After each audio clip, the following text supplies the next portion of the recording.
రక్షణ, నీటి బాప్తీసం, పరిశుద్ధాత్మ నింపుదల. ఇది ప్రతి ఒక్కరికి కావాలండి.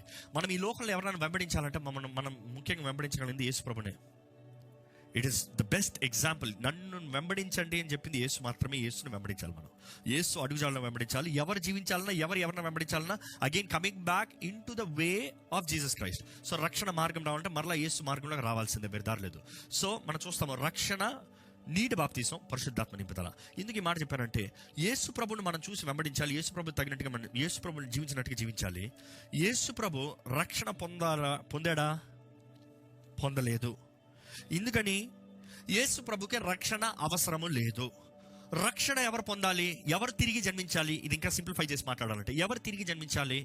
యేసు ప్రభు తిరిగి జన్మించలేదు, తిరిగి జన్మించాల్సిన అవసరత రాలేదు, అవసరం లేదు.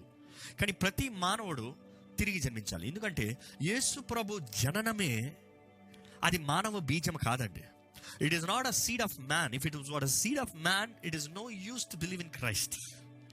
యేసు ప్రభు మానవ బీజం అయితే క్రీస్తు మనకి ఏమీ చేయలేడండి. Simple, that is my declaration. కానీ యేసు ప్రభు గర్భంలోకి అనుగ్రహించబడినప్పుడు మనం చూస్తాం, మరియా పరిశుద్ధాత్మ ద్వారముగా గర్భంని ధరించెను అని రాయబడి ఉంటుంది. And it's a seed of God. It is a seed of God. It is God. అంటే యేసు ప్రభు జననమే మొదటగా పరిశుద్ధమైనది. It is Holi. అదే సమయంలో మనం చూస్తాము పరిశుద్ధాత్మ. నెక్స్ట్ మనం చూస్తాము మానవుడు మనం ఎందుకు తిరిగి జన్మించాలంటే, మనమందరము బోర్న్ ఆఫ్ యాడమ్, ఆదాము ద్వారముగా, ఆదాము బీజం మనం. We are the seed of Adam. So ఆదాము బీజము ద్వారంగా మనము ఈ నరులమి ఈ లోకంలో ఉన్నాము, ఈ మానవుని ఈ లోకంలోకి వచ్చాము.